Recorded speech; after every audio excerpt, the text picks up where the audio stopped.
Is it going to hurt much? Stephen asked once she realized that the spell was in place. Only a little the first time, but I promise to be gentle. I get the feeling that we're not on the same topic. Having mana pulled through you as a familiar is said to be so excruciating that most who are sentenced to it as a punishment commit suicide within the first year after their sentence. Stephen clarified. Well, you're not a non-magic using descendant of the humans or the magi, are you? Of course, they suffer because they can't handle the mana flow, but that's not a problem for you or me. Transferring mana between a magi and a witch is quite pleasurable for the witch. Contact makes the transfer flow more smoothly, but drawing on me for a large spell can still have side effects. I will provide you with regular doses of mana to integrate into your body to strengthen your powers as well. If you grow at the same rate as Cassie and Ella, you should be more capable than most of the regular class within a few weeks. Wolf explained. Thank you. But why did you give such an odd answer the first time? This is hardly the time and place for dirty jokes. Stephen asked. Didn't anyone tell you? As a familiar, intimacy is the key to growing both your power and your bond. The more intimate, the better. You could start by showing your real appearance if you want. I won't order you to since I know it's a delicate subject. And how do you know that? Wolf was about to reply when he caught the smell of rot and heard growling up ahead. Keep quiet and circle to the right. I think something angry is waiting for us at the river. Wolf whispered as he brought up fire armor for both of them. Molding it to their bodies is a dark red suit of physical armor made of solidified flames. With their defenses taken care of, Wolf cast Detect Hidden and searched the trees near them, finding only a few small animals in sight. Moving slowly through the woods, Wolf realized just how irrelevant most of his life skills were outside of the city. He could move with absolute silence through a filthy alley or down a concrete floor, but in the woods, even the leaves crackled. It was like walking on a layer of packing peanuts, and it took way more effort than expected to not create a huge disturbance.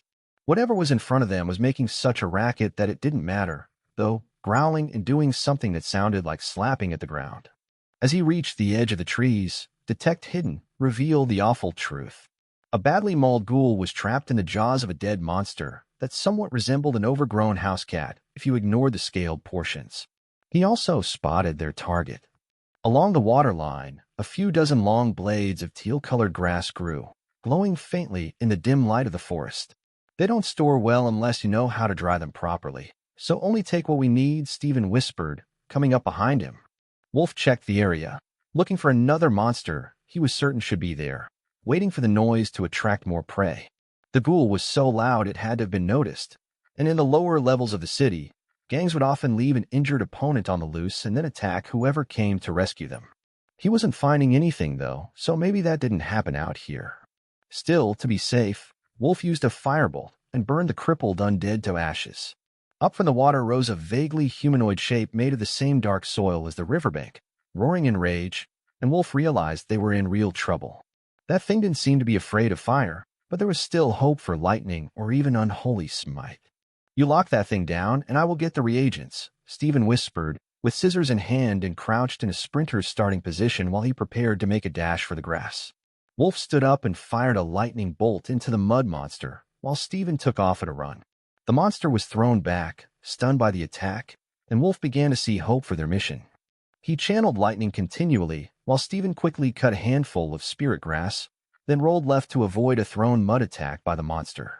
The lightning was doing its job, though, and it was arcing through the body of the monster, leaving it unable to move more than a few centimeters at a time. As he got up, Stephen scooped a container full of ash from the dead ghoul, then made for the tree line, headed for the academy. It shouldn't leave the river. Run for it, he called as he reached the tree line, but the distraction cost him, and a mud ball hit him in the back, shattering the illusion of Stephen, but the fire armor that Wolf had cast held strong, absorbing almost all of the impact. When his partner was out of sight, Wolf sent one last arc of lightning into the monster and began to run, dodging a storm of mud balls from the enraged guardian of the area. Stephen was right. The monster didn't move away from the river, and once the trees blocked Wolf from sight, it stopped attacking and slid back into the water, becoming a thin layer of muddy bottom and hiding in plain sight. Wolf eventually caught up to the emaciated form of the witch after they reached the main trail to the school, then kept pace until they were almost in sight of the gate guards. What do I do? The disguise can only be used once a week, and I had just renewed it. She asked while looking longingly at the academy. Wolf tried pouring mana into the tattoo, but it seemed totally inert, as if it was just ink. The cooldown must have been part of the spell, and not a restriction based on her mana capacity. Since you're not ready to come out as yourself yet, just play along. You're still lanky with blonde hair, wearing the same clothes, so hide your hands in your pockets, and I will form the fire armor into a mask. You can just go along with my lead and try not to speak until we get you to your room. Wolf instructed. That hid almost all the tattoos and scars of her actual body, and they had only been gone a short while, certainly not long enough for the guards to have changed shifts, so it should get them through the gates. If I give you mana, can you create a new disguise? There is a spell in the Adventurer's Handbook, but I don't know it yet. Wolf asked, wondering if there was an easier way. I have an enchanted latex mask in my room. It's not perfect, but it looks like the male version of me and covers my head. She suggested. No way is that going to fly for a week. Once we get inside, I will try to learn that disguise ability from the Adventurer's Handbook. I've grown pretty powerful as a magi since I became a familiar, so I'm pretty sure I can learn it in a night. But if that doesn't fly, we will have to go to Professor Ashcroft. She is moderately reliable and certainly competent, plus she is more likely to help than most of the other teachers.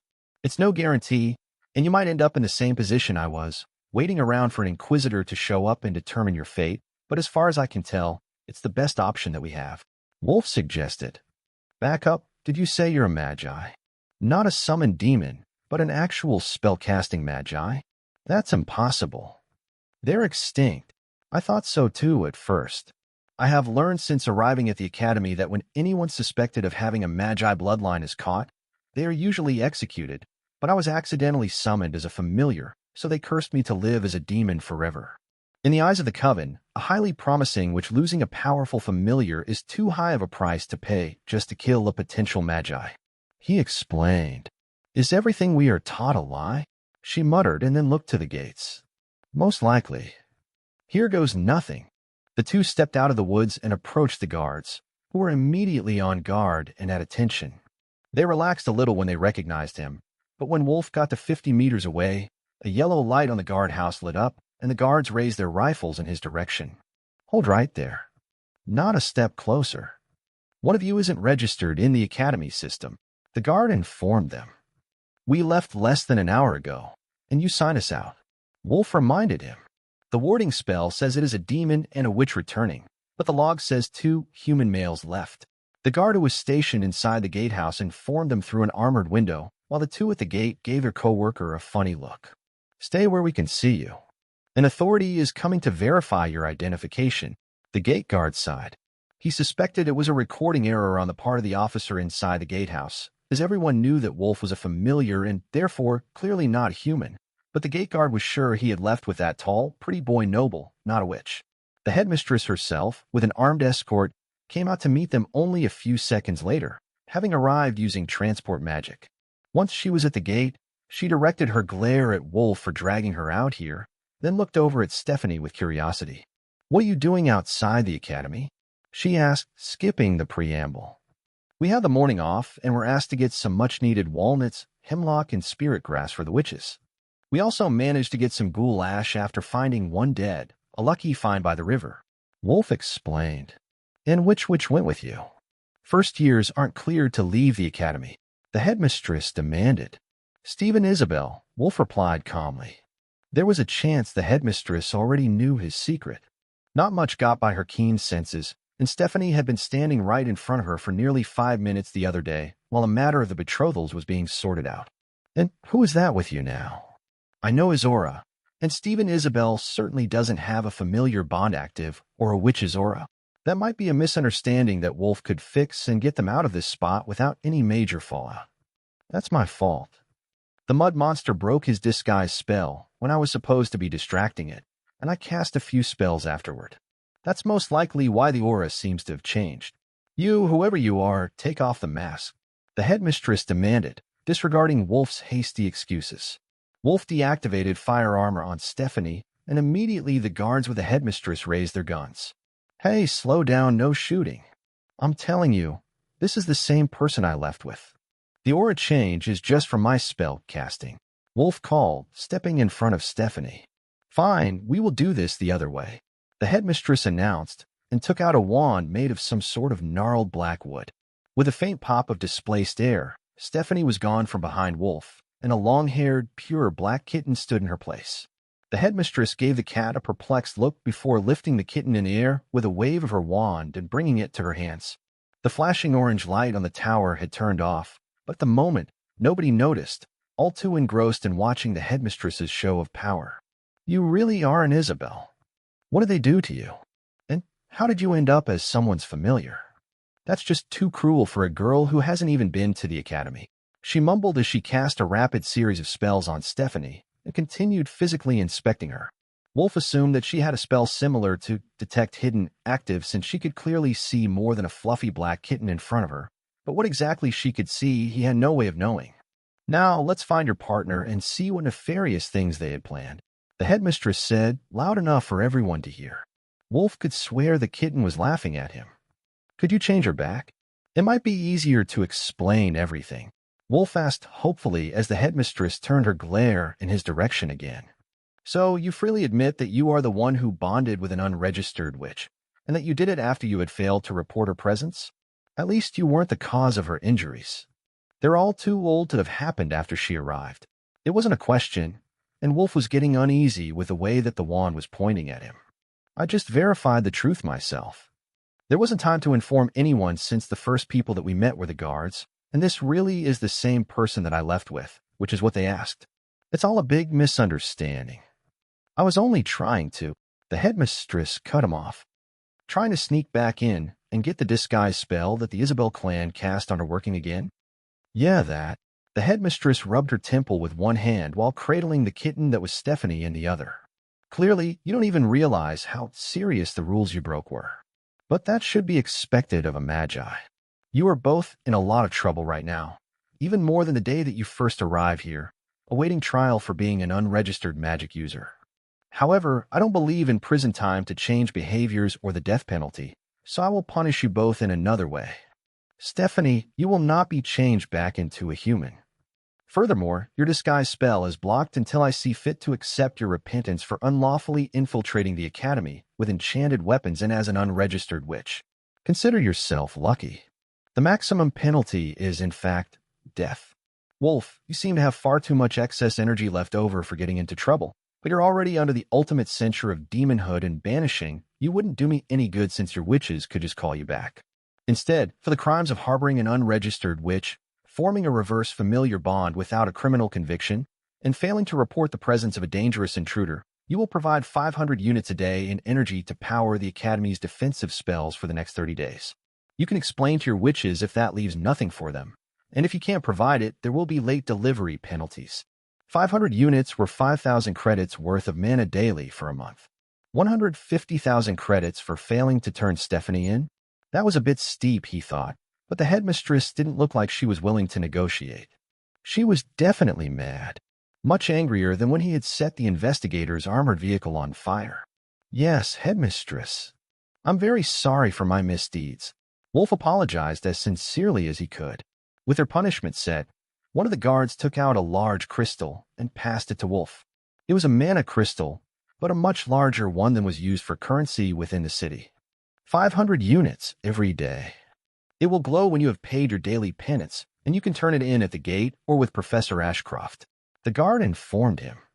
Wolf checked his inheritance data in an attempt to calculate his current maximum mana capacity, hoping he had enough mana to fill this crystal in one shot, or he really would be in a difficult position after lunch when it came time to help with the practical magic class. True name, Beowulf Abraxas Asmodai Lokarth Noxus. Magi Bloodline, 22%. Demon Bloodline, 16%. Mana Density, 24%. Mana Focus, 1/7, 58% complete. Lightning Affinity, low. Fire Affinity, medium. Gravity Affinity, low. Unholy Affinity, medium.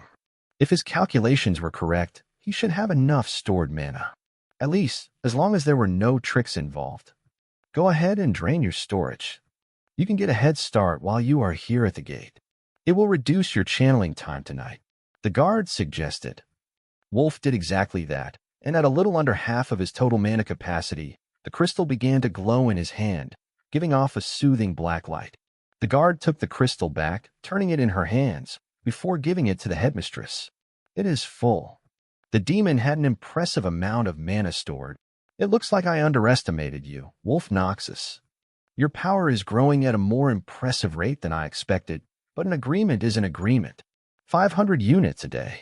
But if you volunteer to donate extra, the teachers will thank you for reducing their workload. Headmistress Peach offered. Wolf noticed that there was no offer of payment, only of allowing him to volunteer mana. The witch was playing it safe, probably so he couldn't load up on academy credits and bias the advancement of his witches by just buying everything they wanted. I will take a few extra crystals and think about your offer. I'm sure the professors would appreciate the effort. Wolf replied, carefully not agreeing to actually do it. Good. Now, officially, Steve and Isabel will have been sent home for breaking unspecified academy rules. You may tell the others anything you like about the origin of your new familiar, but under no circumstances are you to let others know that they are one and the same. Headmistress Peach handed Stephanie to Wolf, who instinctively began to pet her head. The kitten began to purr for a second before she caught herself and gave Wolf a dirty look that made the guards laugh. Familiar cats are very mana-sensitive, so physical contact with you will be extremely comfortable to her, and any mana you feed her will help her own powers grow. She can still use her powers as a witch, but she will need to be much more powerful than I am to return to her human form without permission. Most familiar cats never choose to turn back, though. Being a cat is a good life. Just remember that cats are carnivores that can't digest most plants, so feed her meat. Headmistress Peach reminded the pair, then looked to the academy building. You've missed the start of class, so go get washed up, and I will excuse your absence. With that, she turned and vanished, leaving Wolf standing outside the gates, covered in dirt and leaves, holding a kitten in his arms. Well, I'm not sure what to say. How do you even apologize for getting someone turned into a cat because you wanted to have a private conversation? If I hadn't brought you out, you would be assisting class right now, trying to land yourself a wife. I promise you that I will make this right, but until then, you'll be in my care.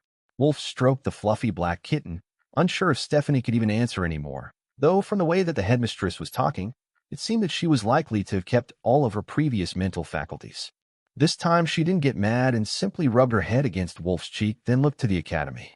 You're right. We should get going. The hallways of the academy were virtually empty as Wolf passed through, heading straight to the room he shared with Cassie and Ella. Once he was through the door, he set both backpacks down and headed for the bathroom, eager to get the last traces of the fight with the mud monster off of him. After setting Stephanie in the sink for safety, he stripped down to have a shower and only realized his mistake when he saw her cover her face with her paws and then sneak peeks in between them. Sorry, do you want me to leave you out on the bed? Stephanie considered it for a second, then violently shook her head, meowing in panic. Right, it would be hard to explain if they came in to find a random cat in the room. But you will get used to us right away. Well, hopefully. We're a bit closer than most pairings you see. It's part of the way that a demon helps their witch gain power. I can cuddle all day long, but for them, depositing mana to absorb over time is more effective. They're already stronger than most second-year witches, and by the end of the semester, I intend to make them the strongest in the academy. Wolf finished his shower and toweled off, ignoring the very bashful kitten until he was changed into a clean uniform. Since we missed lunch, how about we go to the staff dining room and grab a bite to eat? It's open all day, and I'm still considered an employee of sorts. At the very least, I've got an employee badge, and they let me in. Wolf suggested before placing Stephanie on his shoulder for the walk. Hey, Wolf. Babysitting a lovely little kitten, are you? The cook in the staff dining room asked as he walked in. Yep, an extended lesson in personal responsibility. She's no normal kitten either, so I'll need something tasty that she can eat. Wolf replied, knowing that he would never be forgiven if he allowed someone to try to feed her cat food. Well, in that case, let's go with breakfast. Scrambled eggs and some diced steak cubes. I've got those here all day, every day, but at her size, she won't need much. The friendly witch offered. I think I'll take steak and eggs as well. She can't complain that I'm starving her if there's more on my plate. Wolf agreed, and Stephanie gave a snort of amusement that came out as a tiny sneeze. The cook had just brought out their plates when Gary Isabel, Stephanie's older brother and a rejected suitor for Cassie, came in on his lunch break, looking particularly exhausted. The sight of him made Stephanie freeze mid-bite until Wolf whispered in her ear, "There is no way that he knows what happened." It was all out of sight of the academy behind the wall. Jerry didn't even seem to notice them, though. He just grabbed a plate from the buffet and joined a group of men from the maintenance division. They were almost all sons of nobles and not at all happy about their job assignments, but even their family's influence couldn't get them a free ride here at the academy. "Oh, she is beautiful, isn't she?"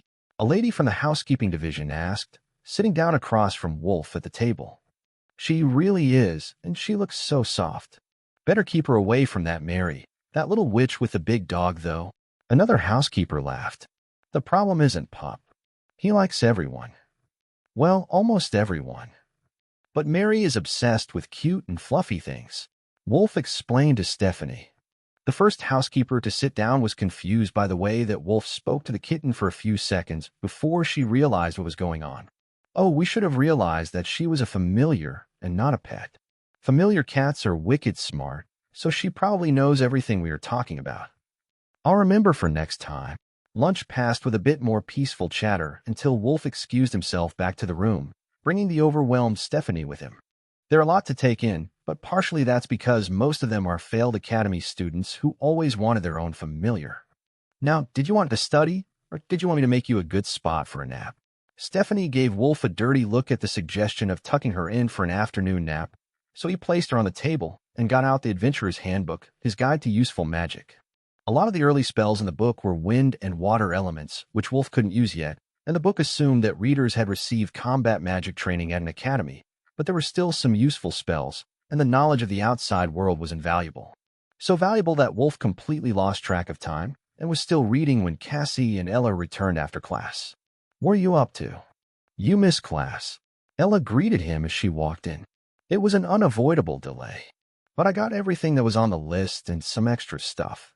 Stephen ran into some trouble with the headmistress, though, and I'm told he was sent back to the city," Wolf explained.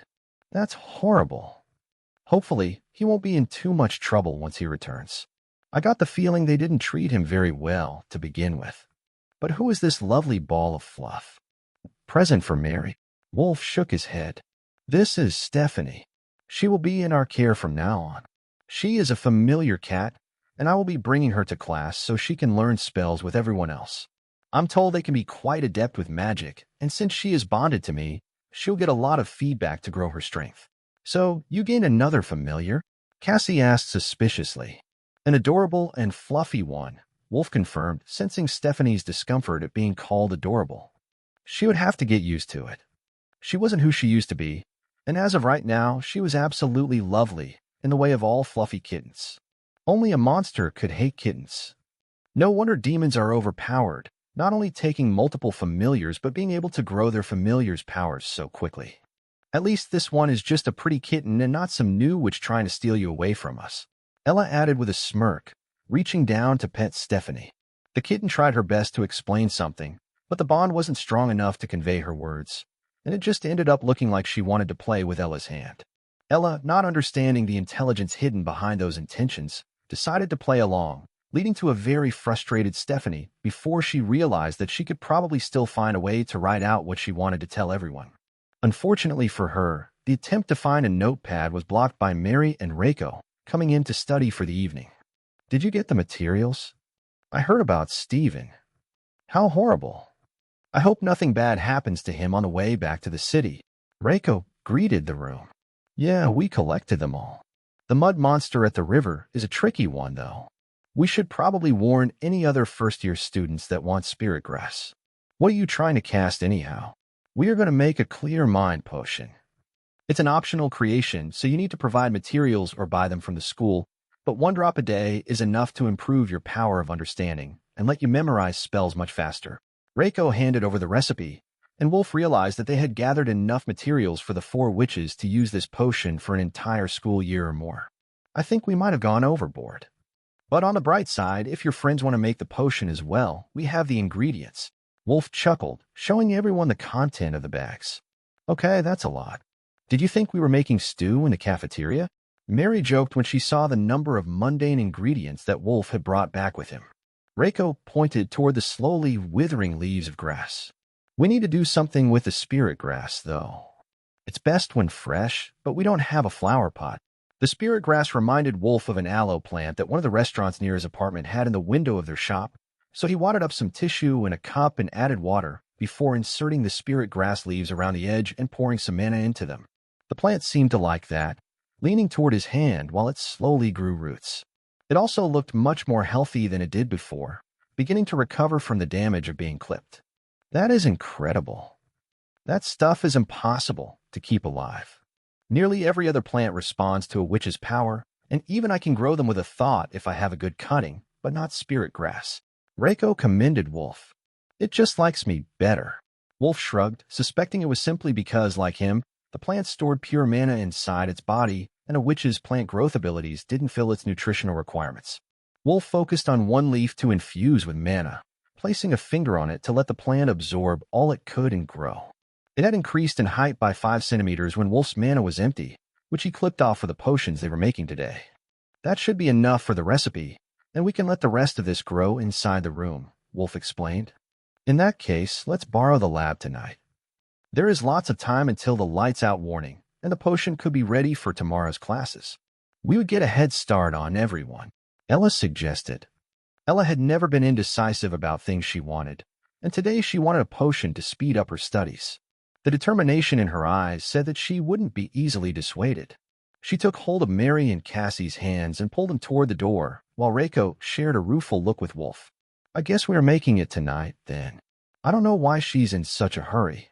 We are all so far ahead of the practical magic class that we won't have to study anything else until after midterms. Reiko whispered but followed the crowd. Wolf grabbed Stephanie from where she had gotten comfortable on the spare bed and let her curl up on his arm while he followed the group out of the room. Pay close attention. Potion making is an important skill, or so I am told. Wolf reminded her as the familiar cat snuggled into the interior pocket of his uniform jacket, content to nap for now.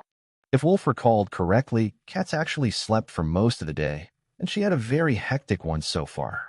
He couldn't blame her if she wanted to nap instead of focusing on the details of a clear mind potion, especially as she had likely never taken a potions class before. Plus, the happy feeling that she was giving off through the bond as she made herself comfortable inside his pocket made Wolf want to let her just do as she pleased. Even if she missed out on some studying, he couldn't bring himself to chastise her when she was that happy. When they reached the alchemy lab, the witches picked their spots and began setting up equipment for the potion. According to the information that had been left up on the board, they didn't need much, only a cauldron, a burner, and a few beakers. The small cast iron pots looked out of place in the modern scientific surroundings, but according to the notes left over from Professor Ashcroft teaching students about this potion, the thick walls of the pressure vessel helped with even heating. The bubbling and boiling, very witchy part of the potion making was only for certain recipes which needed to be physically stirred in a ritual pattern. Wolf examined the small cauldrons more closely, noticing that they did, in fact, have lids that could be screwed on with an adjustable vent so it could release pressure at a preset level. Though the witches had joked about it not being a stew, the process really did remind Wolf of cooking soup over an open burner. All of the ingredients were added in order, with a carefully measured amount of distilled water, and a burner was lit under each cauldron. In only a few minutes, the pots were whistling smoothly and emitting soft green steam that was whisked away by the vent fans. The witches channeled mana into the concoction the entire time until the steam turned from green to blue, then quickly doused the flames and opened the vents on the lids to let the pressure release. It didn't seem difficult, and the amount of energy that Cassie and Ella combined had pulled through him was negligible, so almost anyone in their class could make this potion if they had the ingredients. Once the pressure equalized, the concoction was strained into a Pyrex beaker, and the flow of mana began again. The dark blue liquid slowly turned to sky blue and began to let off a pleasant glow, which the directions said was a sign of success. Not a single failure, and it made so much. It is supposed to be taken by the drop, but we've each got half a liter of it now. Reiko gloated. What determines the final volume? Wolf asked, wondering if they had missed a step and ended up with a diluted version. The quality of the ingredient, supposedly. Everything that's not part of the potion congealed into that sludge in the filters, and the color change should be pretty reliable, so I don't think there was extra water. Ella informed him. What happens if you take more at once? Wolf asked. Nothing. The effect is the same if you drink a drop or the whole bottle. Only the duration changes, but it's not a direct increase, so a daily drop is the best way, accusing to the professor. The side door to the lab opened at that moment, and the professor in question walked in to examine their results. That is precisely correct. 10 drops last for 7 days. It looks like your ingredients were of the highest quality. The loss you expected is due to impurities and a lack of vitality in the ingredients. In an ideal world, you can get almost as much filtered potion as the amount of water you started with, so this is very close and would certainly get top marks if it were an assigned potion. Professor Ashcroft's approval had all the witches beaming in joy, and the next words only improved their mood even further. The spirit grass is the only ingredient that is hard to find, but the potion sells for an academy credit per 10-drop vial. If you want to keep 100 drops each and sell the rest in the storeroom, the senior students would appreciate it. Not many can fool the mud monster with their disguises well enough to get to the spirit grass after all. Stephanie gave an annoyed meow from Wolf's pocket, reminding him that the creature's attack could break enchantments, which was the reason she was in this furry and four-legged situation to begin with. Wait, you can trick it with a disguise? Professor Ashcroft looked at Wolf in confusion before answering. Of course. It doesn't view woodland creatures as a threat, so if you're good enough with a transformation or a disguise spell, you can walk up and take a little spirit grass without getting attacked. Is that not what you did? Stephanie batted Wolf's chin with a paw, chastising him for the oversight while ignoring the fact that she hadn't thought to ask about it either. I stunned it with lightning, then clipped a leaf and ran, he replied. And it didn't kill you with a mud ball. Those things collapse armor spells and most other enchantments on contact. But I suppose you're big enough to take a hit or two. Yeah, it didn't stay stunned for long.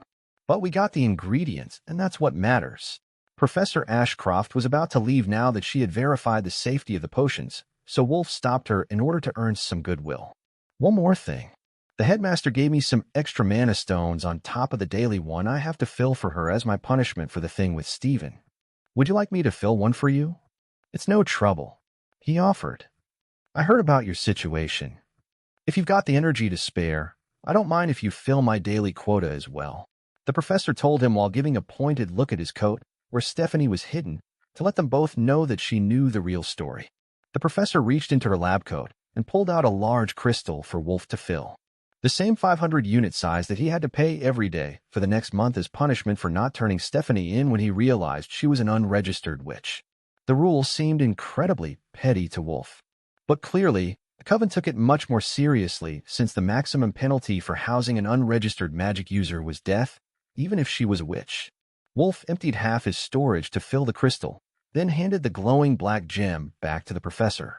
I can likely cover for you a few times a week if you need.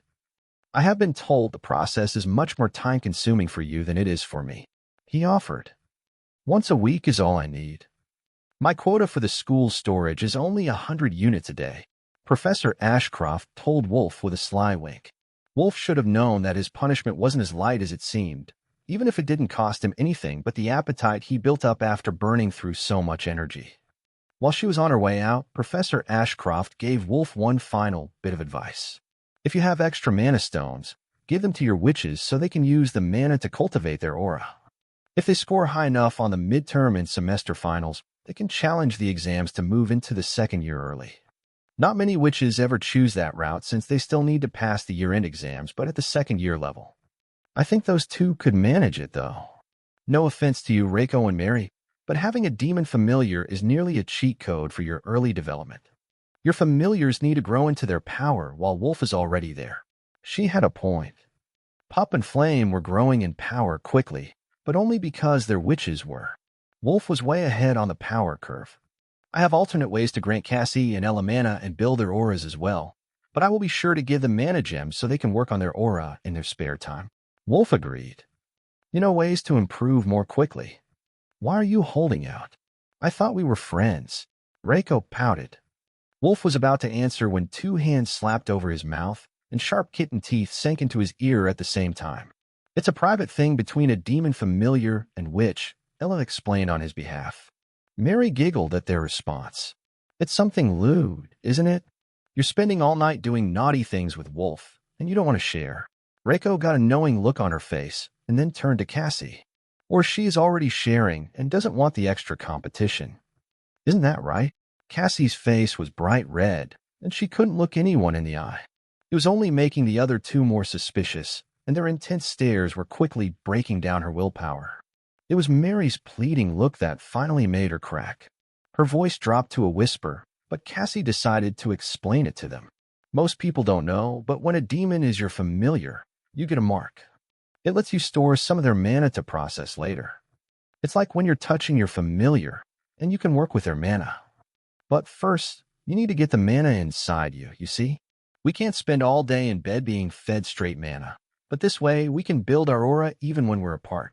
So that's why Ella didn't want him to say anything. It really was lewd. Your secret is safe with us. What sort of mark is it? Like a tattoo. You hide it pretty well. Mary asked. Ella released Wolf, but he could still feel Stephanie's glare reminding him that she disapproved of him interacting with other witches. He couldn't be sure if it were because of the nature of the technique or the familiar bond acting up the same way Flame didn't like anyone touching Reiko, but the familiar cat was clearly not happy. It is just below the belly button. That makes it easy to hide. It is like a tattoo, but only visible when it is storing mana. Wolf explained. Enough of that topic. How much of this clear mind potion are we going to sell, and how much do we keep? The ingredients aren't hard to get, so we can make more vials when we need them. But school credits are much harder to get. Reiko asked, changing the subject in the bluntest way possible. 1/5 is enough to take us through the end of the semester. If we challenge the exams and score a solid passing grade, that is enough schooling to be called a qualified witch for the rest of our lives. Ella suggested. That was the best she thought that she could hope for when she arrived at the academy, and it was still her short-term goal. If we ace the test, we can start on advanced witch magic next term and learn more than just basic offensive spells, plant growth, and armor. It would look good on an application to be assigned outside the city or to the village defense forces. Cassie agreed. Then that's what we need to do. There are 5 weeks to midterms, and we need to master as many elements as possible. Even the ones we are bad with, if we want to get far enough ahead to finish the whole syllabus by the end of the term. Reiko decided, seeing a few rays of hope for her goal of getting out of the city. It is almost lights out now, though, so we will have to do it tomorrow. Mary reminded them. All right, we can all meet at breakfast and make a study plan to get us through the exams. Wolf, we will be counting on your help and some of those mana crystals that the professor said you have to get us through this push. Ella decided. It will be my pleasure, but we should get going before I get in even more trouble. 500 units a day is enough of a penalty for me. Wolf agreed. One day you will have to tell me what you and Steven did that got you such a heavy penalty, but you're right. It's getting late, so we will head back to our room and see you tomorrow. Reiko told him, then headed for the stairs to return to her dorm, followed closely by Mary and Pup. Once they were back in their room, Wolf wasted no time in changing into a pair of silk pajama pants and getting a nest of blankets and pillows ready for Stephanie on the spare bed. Be a good girl for the evening, and I will get you something great for breakfast. I need to meditate while I feed their auras, Wolf whispered to the small black kitten. Mediation not only let him regain mana, but it helped him improve his mana focus. If he was going to bring the witch's power level up to the peak of the second-year standard in only 1 more month, it was going to take a lot of work. Both witches seemed to be thinking the same thing, as they were completely focused on improving their aura from the moment that they climbed into bed, not even sparing any attention to the angry noises that Stephanie was making. She eventually calmed down when she realized that Wolf was only holding them and feeding them energy while he absorbed mana and worked to condense his mana focus.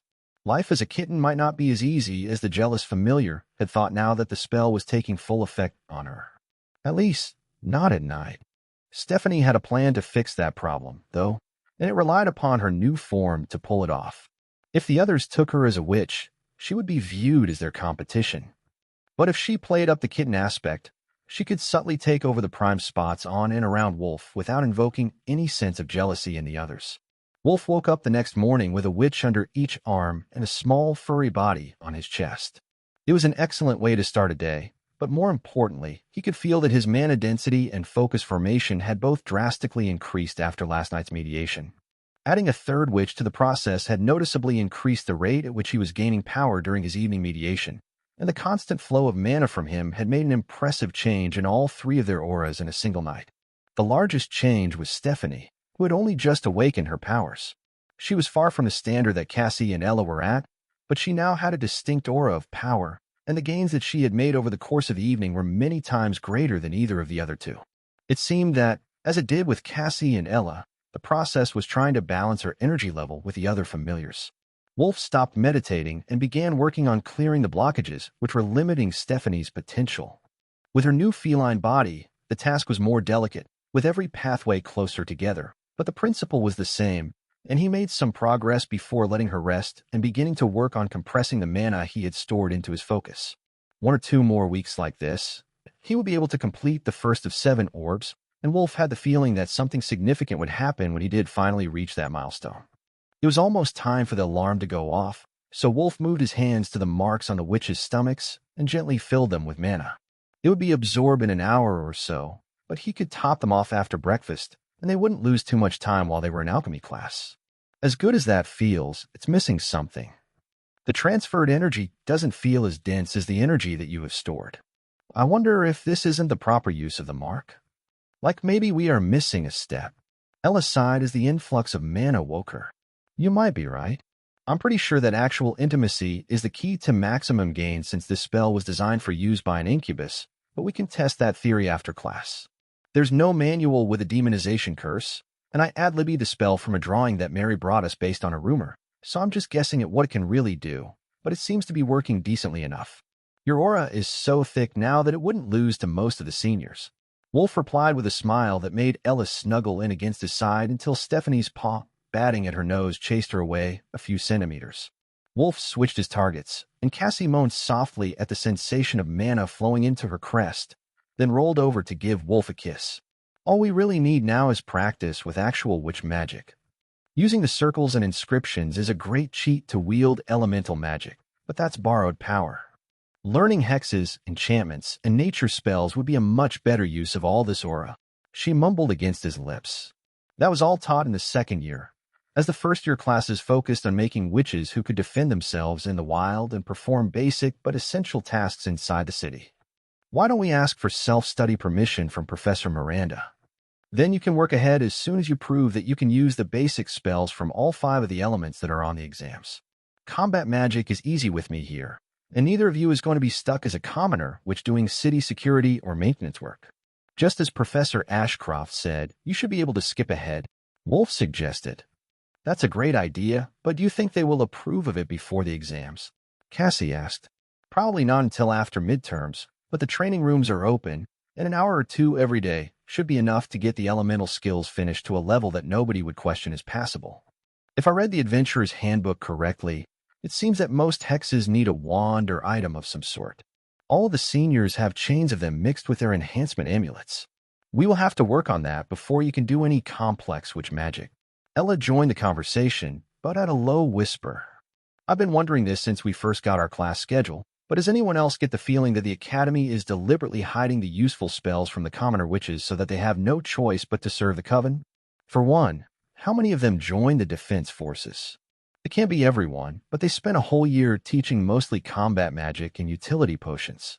If all they know is combat magic and elemental circles, which have both been adapted for our use, the true power of their innate magic won't ever be revealed because they don't know how. Wolf thought the same thing. The coven definitely had a hand in the curriculum. I think it's better if we don't go too far into that logic. We all know a lot is hidden from the commoners in the city, but I will get you another spell book today. One that has some witch magic in it.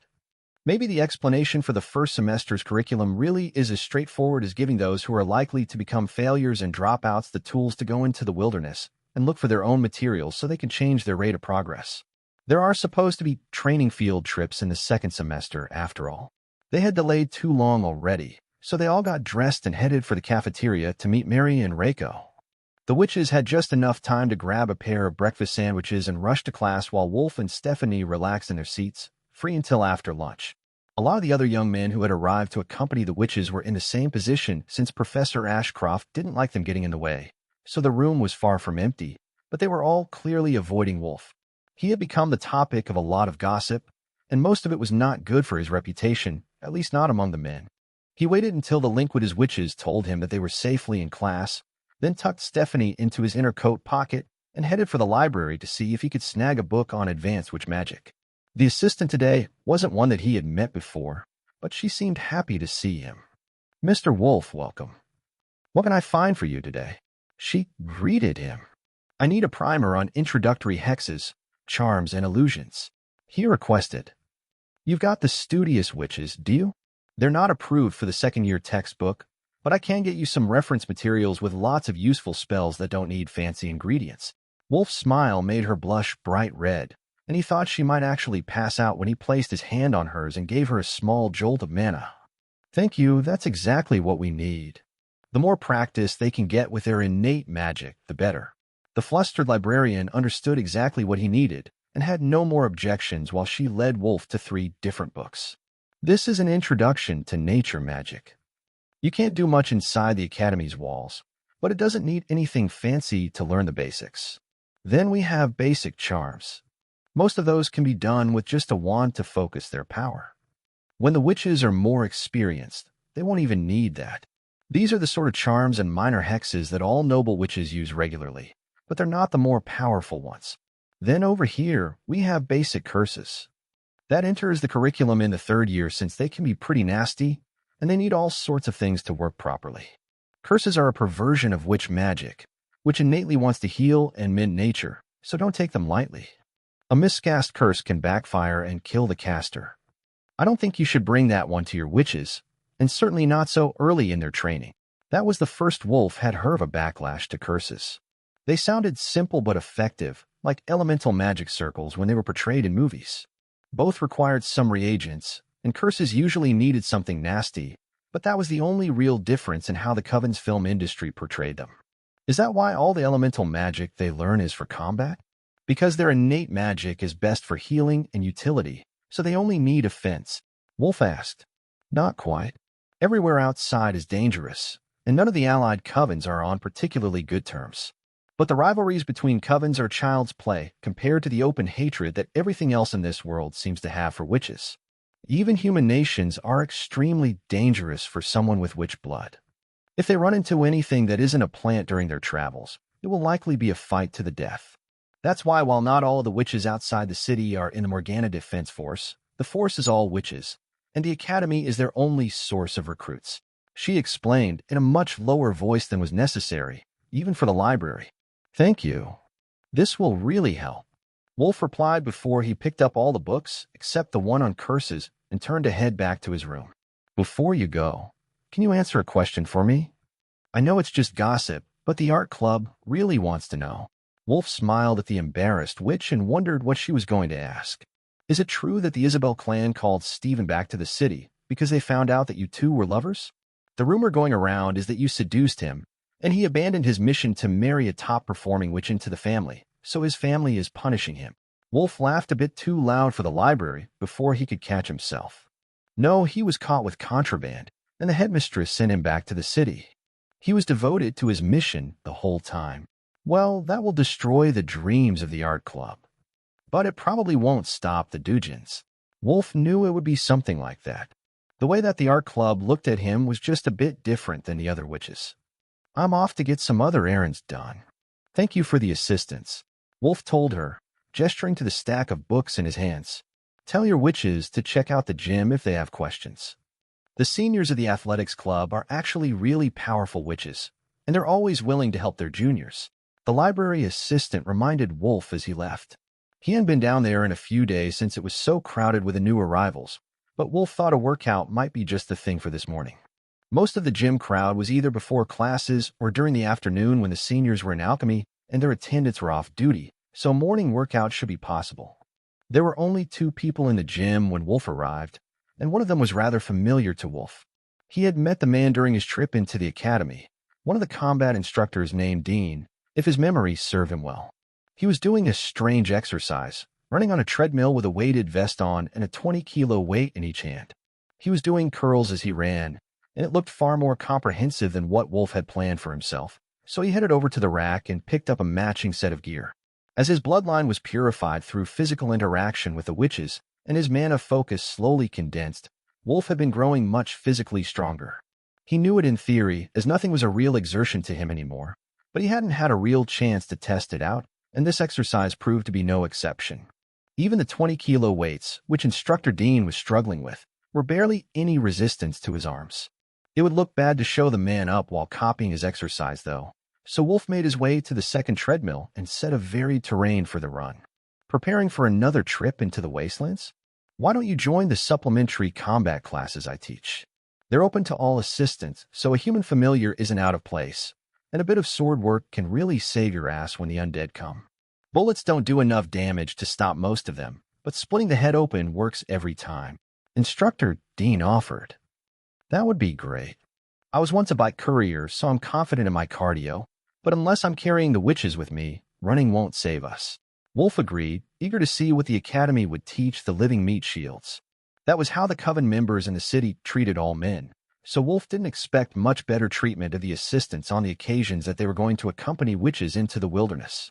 The men of the police patrols didn't often come to his family's floor, but when they did, it was always 20 men with a witch in charge, who cast spells to help them and stayed safely in the armored carrier, so they were the only ones in danger. It's only half the class long because the attendants have other chores. Even if they are big-shot heirs, most of the students treat them like butlers and make them do all the cleaning and laundry. Dean laughed, amused by the thought. They're just too timid for their own good. The witches will treat you well if you show them that you're capable. But then I'm a familiar, and we can sense each other's emotions and location, so it's a bit different. Wolf agreed, but he also recognized that he did most of the cleaning of their dorm room and sent the laundry out. After that, they jogged in silence while they finished their 100 curls and a long run before heading to the showers to get ready for the combat class. Dean finally noticed Stephanie when Wolf placed her on his shoulder on the way out of the gym, and his focused look turned to a smile. So, you managed to summon a familiar of your own. I got the feeling that you were a true magi descendant on the way here, but getting a familiar cat is very impressive. No wonder your witches are growing so fast. They've been a talk of the teacher's lounge, how they might have to make Cassie and Ella skip half a year, or they'll get lazy after they have learned all of the elemental basics. Wolf smiled back. We are going over the last of them tonight. We know what the standard is for full marks, and unless they hit a major block on one element, they should be able to use most of them to that standard already. Fire and lightning, which I am stronger with, took under an hour each for the witches to master. But even without my assistance, they should be able to get earth, wind, and water mastered in a short time. Dean seemed startled, but recovered quickly to a look of professional neutrality.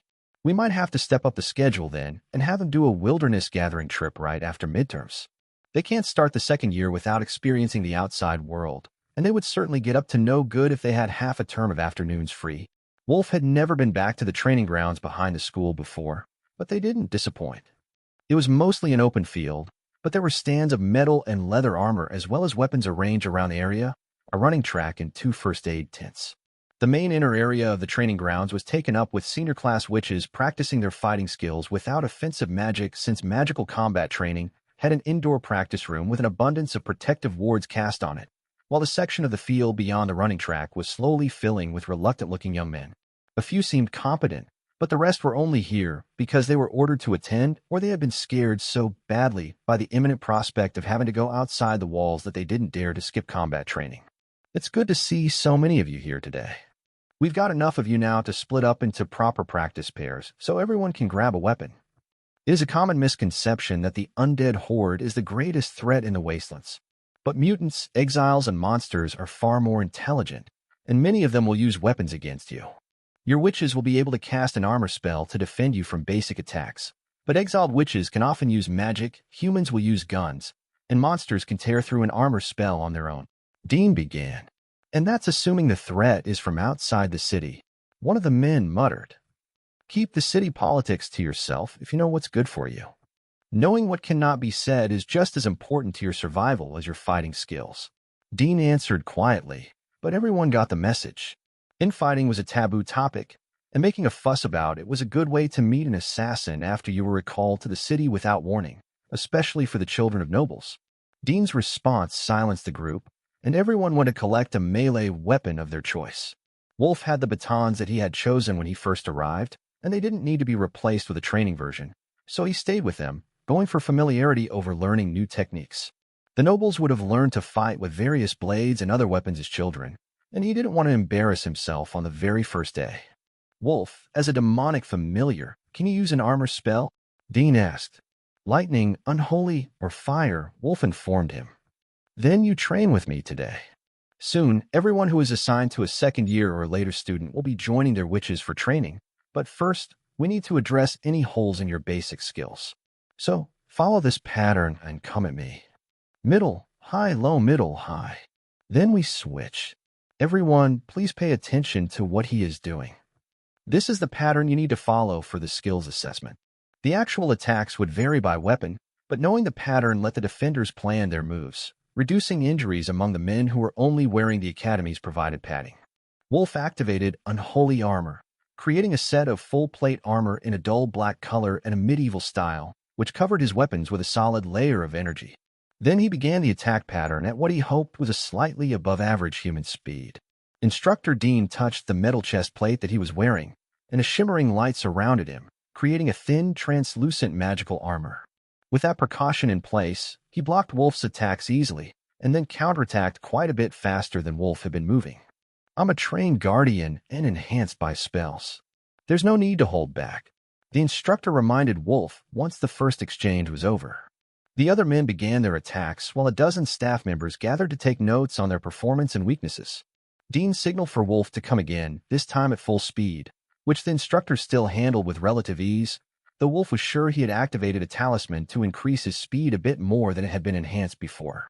He returned the attacks, then stopped to write his assessment of Wolf and watched the class spar for a few seconds before going for another exchange. If you're already at that level, we can't put you with these kids. Their witches are just learning the advanced enhancements.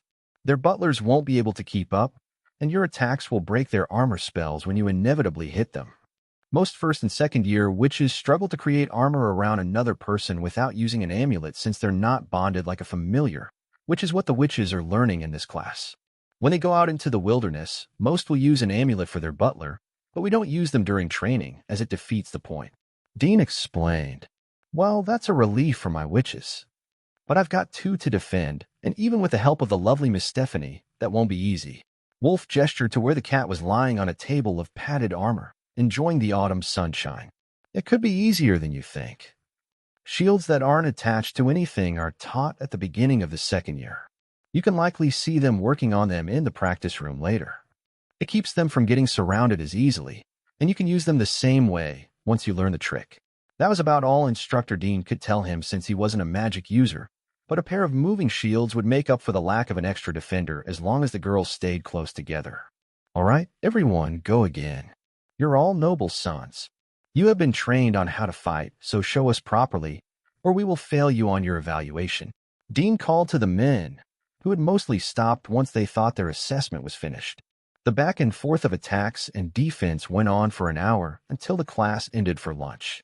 Fighting skills class is every Tuesday and Friday. Mark it in your calendar. Now get showered and get to your witches before they come looking for you. Dean yelled over the din of students taking off their armor and weapons being carelessly thrown in piles. "I hope to see you again.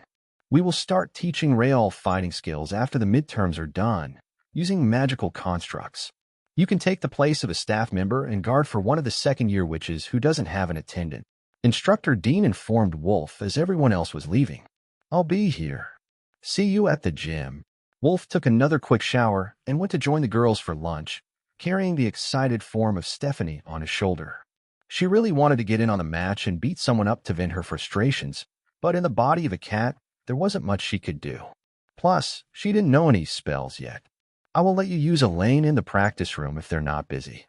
Lots of familiars are trained there, so you will fit right in.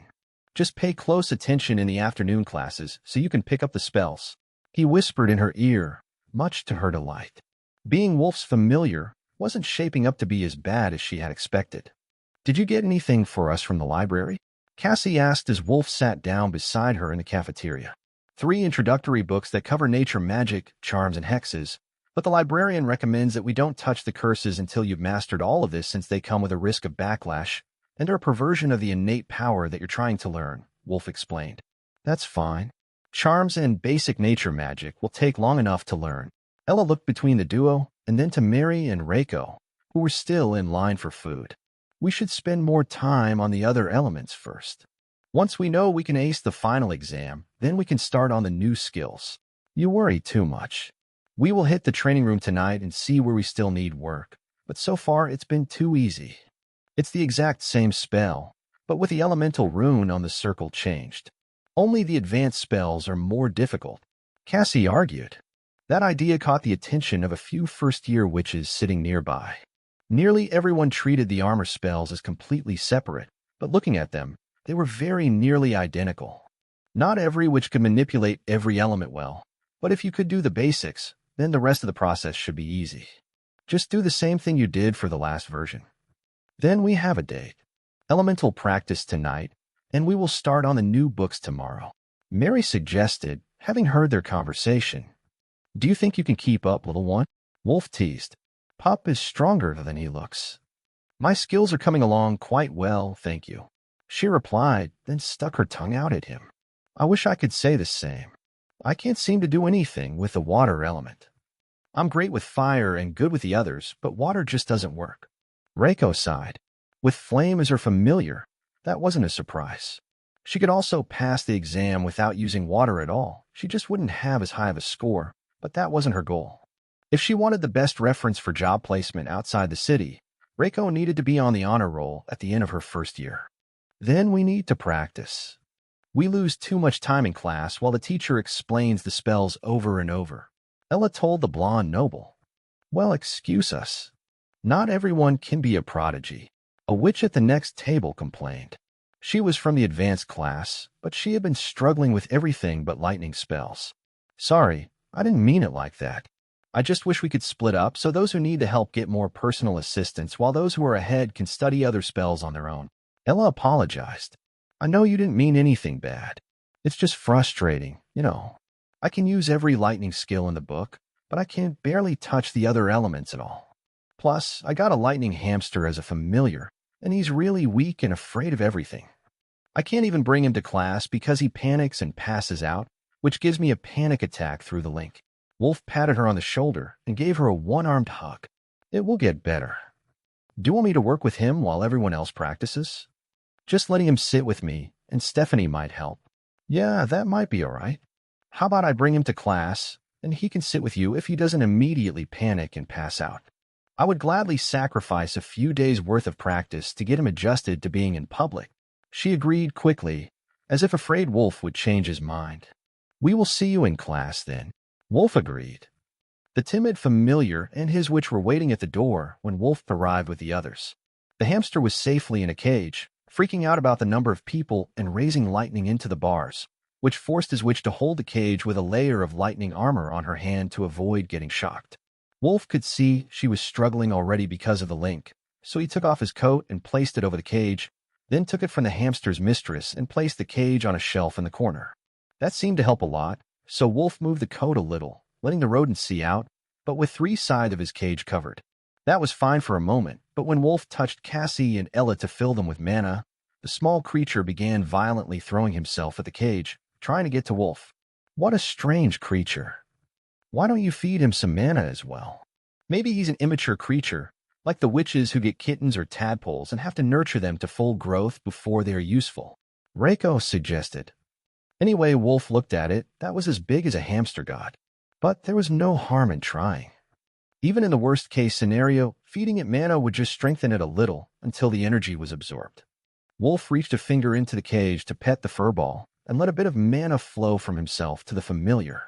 It latched onto his hand and began licking his fingertip as if it had been starved at whole life, so Wolf increased the flow and watched as the friendly little creature's fur turned bright purple and the lightning got more intense, to the point it was actually damaging the cage. The lightning stopped after a few seconds, and a black mist began to form around the hamster, made of pure energy taken from Wolf. That was when he let go of Wolf's finger and rolled on his back, making happy noises and sucking in the mist of excess mana as if it were a liquid. By the time he was done, the class was almost over, but the hamster looked much better. Bright purple and blue instead of brown, but confident with glowing white eyes. What did you do to him? The witch asked in a panic when she saw the familiar and was about to grab Wolf's collar to demand answers when she suddenly stopped as the hamster began to squeak. Why is he defending you? I can sense the emotion, but I don't understand, she muttered. The commotion brought the teacher over, and she knew in an instant what the problem was. You have been feeding this one like a rodent, right? It's not. They're magical creatures, and they need mana or mystic plants to eat. If you've been starving your familiar, it might have been panicking in public because it felt weak and vulnerable. Didn't you read the Familiar Care Guidebook? The professor was getting angrier with every word. Familiars were lifelong partners to witches, and mistreating them was something that simply wasn't done. It was soft and fluffy and brown just an hour ago. I thought it was a regular hamster with lightning affinity. She tried to explain. Well then, it's good that someone knows about familiars before you starve the poor thing to death. It would have been the end of your academy career. You're not strong enough to graduate without him. Professor Miranda chastised the young witch. Sorry, Professor. I will do better. I'll go get proper food right now, no matter what it costs. The girl begged. Just give it a purple mana gem once a week. That's enough to keep it fed until you can go outside and get real food. Magical creatures can be hard to care for. These four just got lucky with a demon, a dog, and a lizard that eats anything spicy. The professor instructed. If only she knew that Flame was as bad as Pup and would eat anything put in front of him, as long as he had roasted it to well done first. Now that he's feeling better, just bring him to class with you to help him get over his stage fright, Wolf suggested, and the hamster gave him an angry look. Fine, bring him to class to help him get used to socializing with others. Wolf amended, and the little purple furball looked much happier with a modified phrasing. Most of the class was ignoring their interaction, afraid of being called out by the teacher for not taking good enough care of their familiar, but two sets of eyes were glaring at them intently, while a small goblin in a butler's uniform stood to one side. It seemed that Krista Abilene, daughter of a coven minister, and her brother Luke were still holding a grudge about Reiko leaving the High Nobles group to hang out with the children of commoners. Or maybe because Wolf had beat up Luke in public on the first day he arrived. The rest of the cliques had become much less noticeable as the first days of school ended, but that one really kept to themselves, unwilling to interact with those of lesser social standing at all. That was fine with everyone else. They were all strong but completely insufferable in personality. Even if they had the grades to get into a higher position, the other witches of the senior classes would prefer not to be associated with the High Nobles. Is it true that all demons are evil, Professor?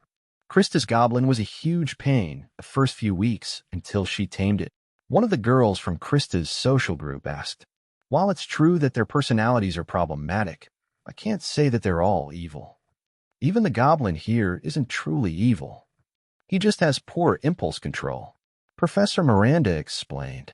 Then why do they have a reputation for breaking free and attacking their witches? The girl continued. They are more intelligent than most creatures and naturally dominant. So when they are summoned as familiars, they always want to be the one in charge, and they resent being ordered around. The witch thought about that for a while. So if I ordered Wolf to do things he didn't want to do, he might attack me? No, my witches would get upset if I gave you a spanking, so I would sit you down and give you a lecture on propriety. I'm not your familiar to order around.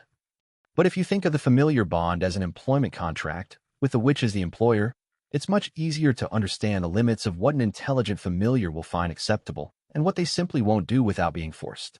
Wolf tried to explain.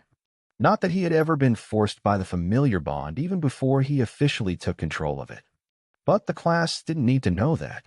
After that, the class quickly devolved into a discussion on familiar care and treatment, with the day's original lesson plan totally forgotten. The academy seemed to assume that most students understood the concept, so they only held one lesson a week in familiar care and bonding. But going by today's questions, it seemed to Wolf that there was a lot of ground left to cover. After class and a quick meal in the cafeteria, the group gathered at the training hall to work on elements they hadn't practiced much. Today was Earth Magic, and Wolf took the time to explain to Stephanie how all of the spell circles worked and what the runes meant while the witches took turns casting and asking each other questions until they could all cast the basic attack spell. Stephanie caught on quickly, and before they were finished, she had managed to condense a few small stones into Wolf's hand. In the next few weeks, heading up to midterms, that quickly became their routine. Classes all day, with Wolf spending his mornings in the gym or on the sparring field, evenings in the training hall, and meditation all night to improve the witches' auras, as well as Wolf's own power. By the time the week of midterms arrived, Stephanie could cast armor and attack spells with earth and water elements very well and was a natural with witch magic, including some basic hexes and charms, but she seemed to be blocked from the other elements, while the four witches had mastered all of the spells needed to graduate from the first year with full marks. Reiko and Mary were still a bit low on their aura density, and Reiko struggled a lot with the water element, but Cassie and Ella were ahead of anyone in their peer group and still advancing faster than anyone.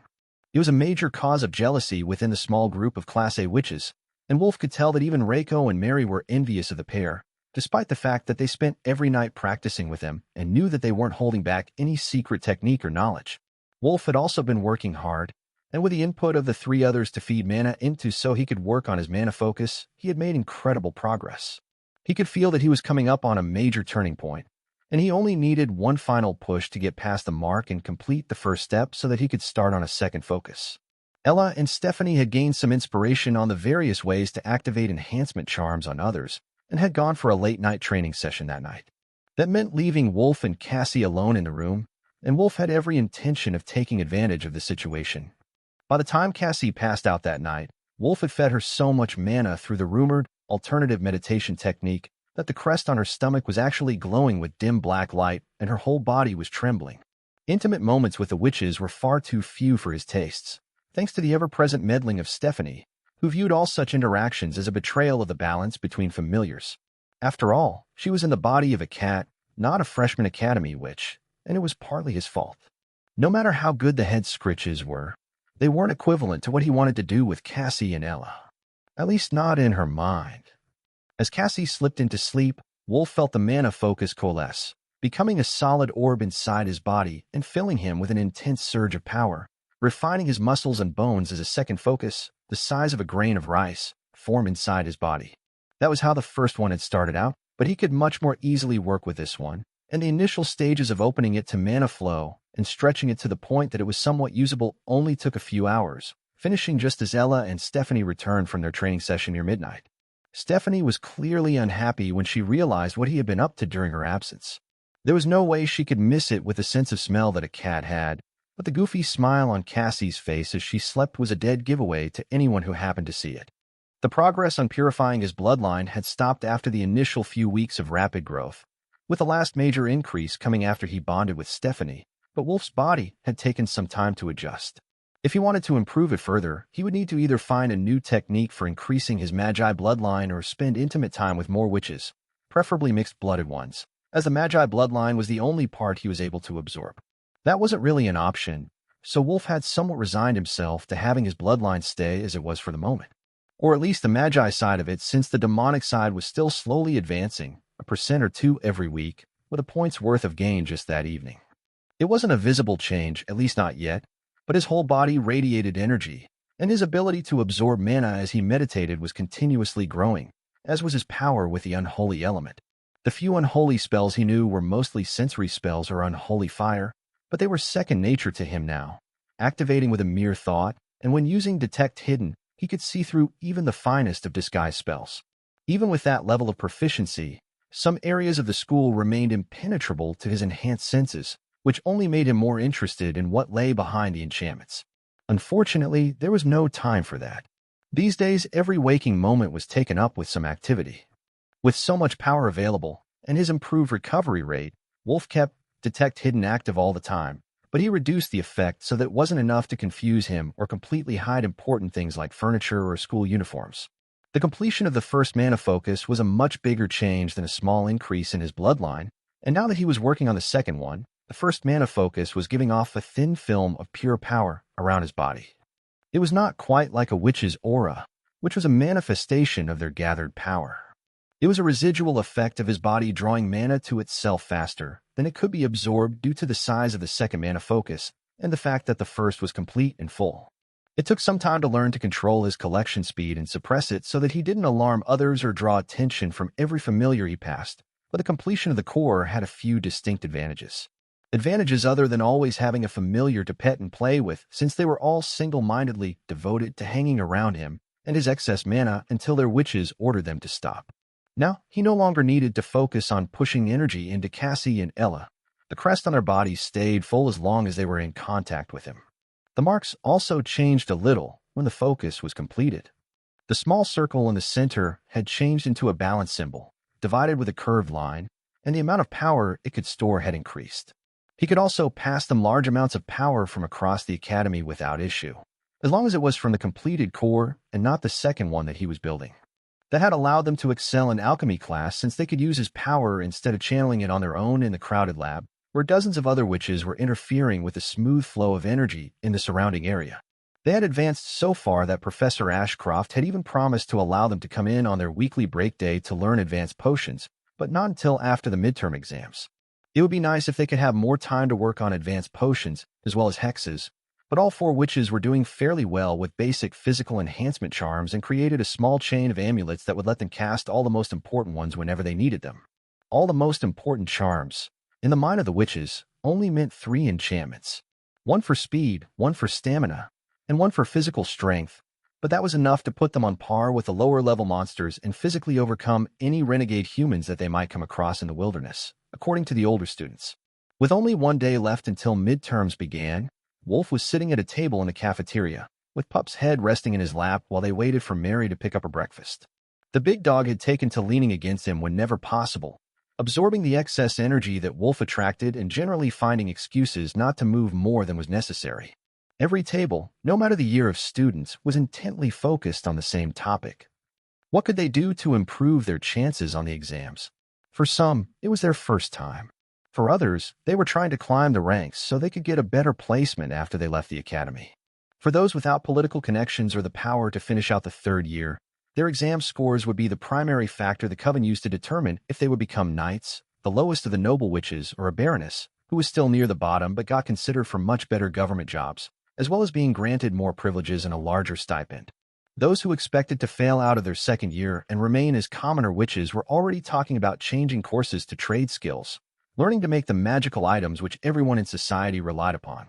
That was a very broad category, and they could specialize in almost any sort of magical enchantments and inscriptions, or even in magically enhanced baking or things like becoming mystic maids for the high nobles, a job that paid incredibly well, and was a mixture of household security and head of staff, not an actual working maid. Some students had made the switch at the start of the year, having only barely passed their first year, but most second-year witches had originally held out hope that they too could pass the year and be named as nobles. Do you think they will let all of us advance to the second year if we prove we can ace the finals already? Reiko asked once Mary and her fluff-loving assistant finally joined them. While that was probably not the proper term for the men who fought for the witches, Wolf still thought the man was more like her babysitter. He was a decent guy, but completely useless in the combat class. Athletic but far too timid, and he had only shown up a few times when Mary insisted that he needed the training to safely accompany them into the wastelands. Reiko's butler was a much better fighter, though also not a regular attendee to the classes, which he viewed as beneath him since he would have to follow the directions of a commoner-born student during the interactive training. The students from noble families had all been sent someone to partner with. The better question is if it's a good idea to move on to the second year already.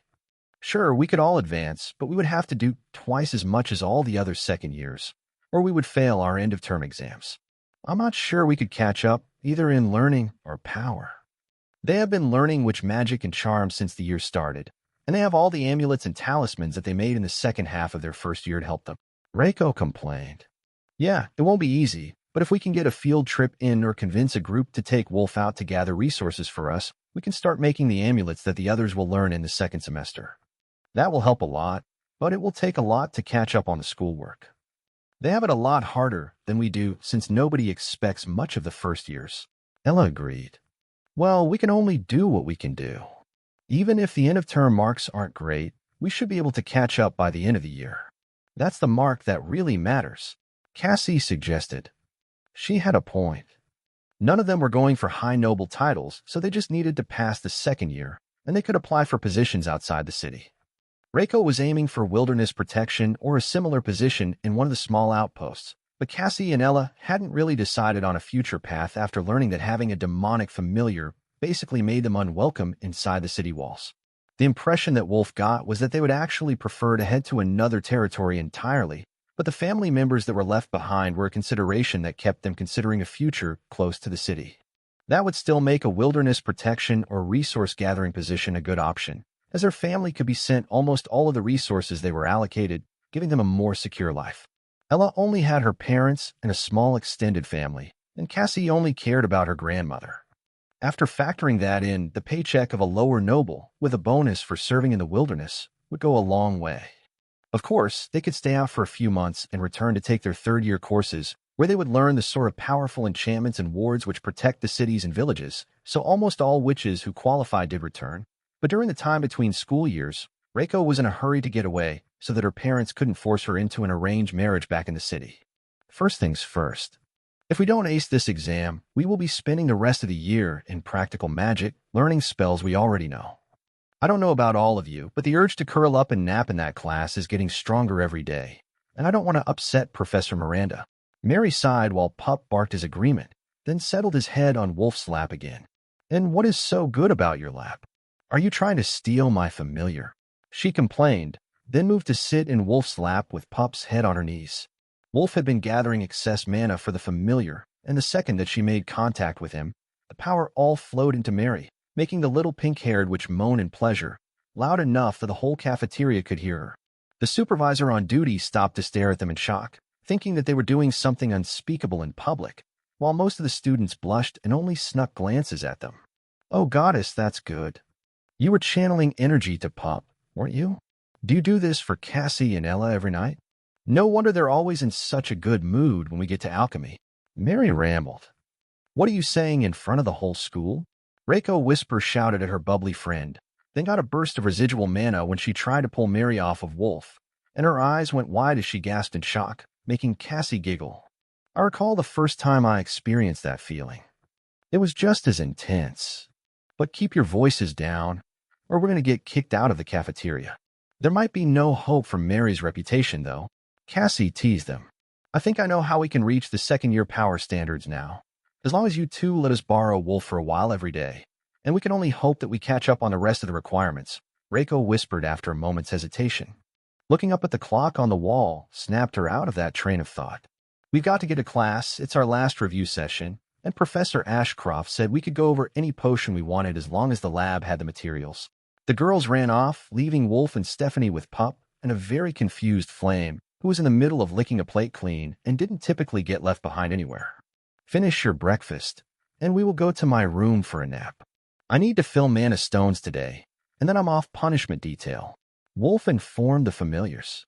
Flame climbed down off the table to wrap his long toes in Pup's fur, intending to ride the large dog all the way across campus. Pup had over ideas about that and licked the lizard's face clean, sending it scurrying toward Wolf to escape. The hall seemed to be busier than usual today, and Wolf found a large group of young men, along with one older woman loitering outside when he arrived back at his dorm room with the familiars. Can I help you with anything? Wolf asked, looking at the blocked doorway where they had all gathered with angry looks on their faces. Do you know this filthy creature? The muscular, exceedingly hairy man closest to Wolf's door asked, holding up the battered and unconscious form of Krista Abeline's goblin familiar. The unfortunate creature was no longer in its butler uniform and was wearing only one sock, which was drenched in its own green blood. That familiar belongs to Krista Abeline, the coven minister's daughter. I wouldn't kill it. The academy takes that very seriously. Wolf informed them.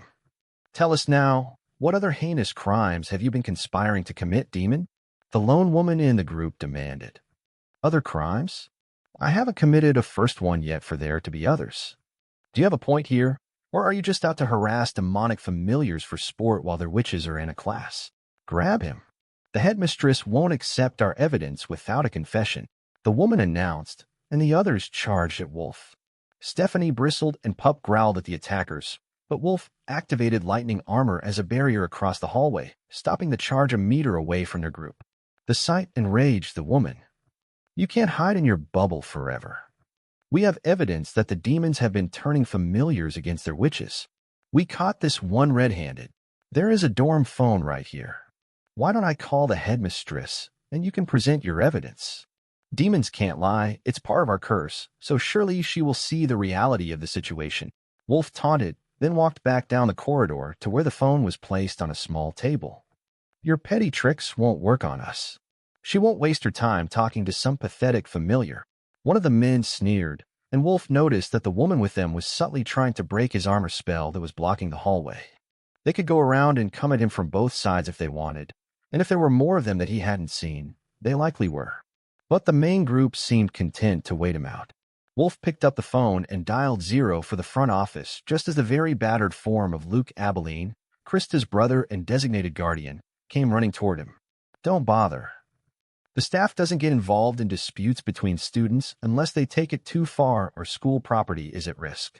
As much as I despise working with commoners, if we attack together, we should be able to break our barrier, the High Noble explained, wiping blood from his face with one hand and drawing a practice sword with the other.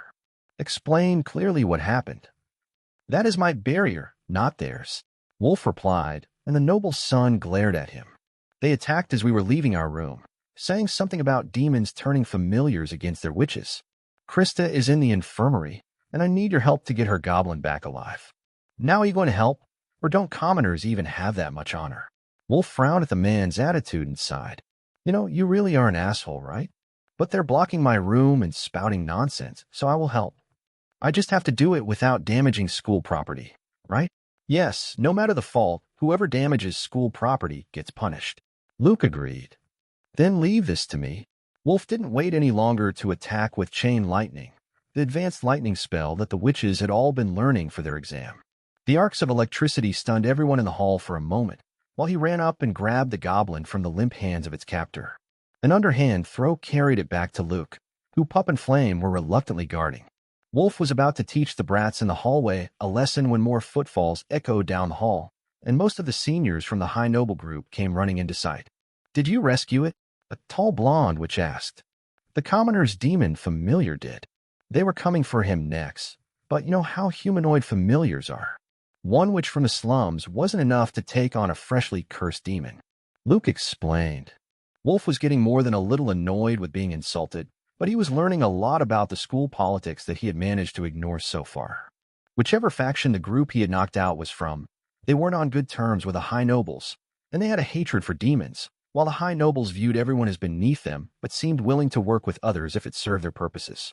The athletic group mostly kept to themselves but had good relations with everyone else's assistants. They were mostly regulars in the gym and pool, so the two groups spent a fair amount of time together. The library faction, as Wolf liked to call them, seemed to be mostly ignored, but he would not be surprised if a lot of their helpfulness were a form of protection payment to keep from being bullied any worse than they were. Mary had mentioned a few times that the library crew had it hard at the academy unless they were strong. So, what do we do with them? They're in the way, Wolf asked while the nobles checked on Luke and fed him a healing potion. Just let them leave. If you hurt them too badly, you'll be punished, and the teachers will blame us. The witch has a decent body, though. You can have her until lunch begins if you want.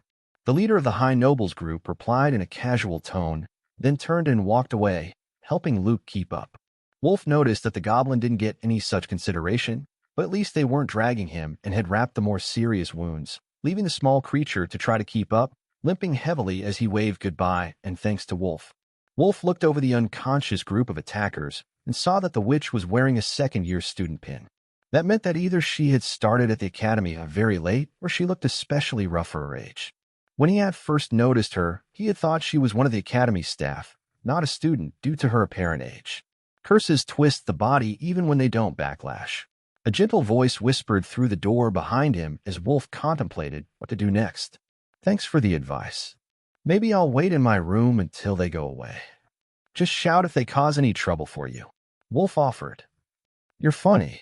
But I will take care of it if they dare to trouble me, the musical voice replied.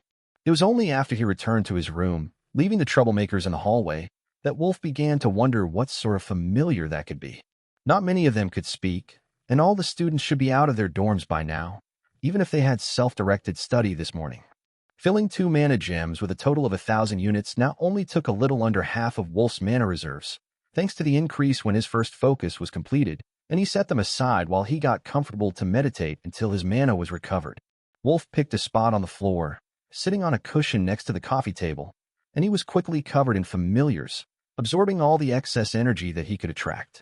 There was no doubt at this point that Pup and Flame were the strongest familiars in the first year, not counting himself and Stephanie, and probably in the second year as well. Absorbing mana from him in their spare time had caused them to advance incredibly quickly. It wasn't easy for the familiars to strengthen themselves without help, and they normally had to rely on their witch's growth to feed them power. The inheritance Wolf had received didn't mention anything about this effect, but it seemed to be one of his most powerful abilities. In fact, the inheritance spell inscription didn't mention much of anything, and it was somewhat random what effects would be visible in the top layer of runes for him to observe, so he kept an eye on it, waiting for change that might tell him something new about the pool of abilities and knowledge that had been passed on to him.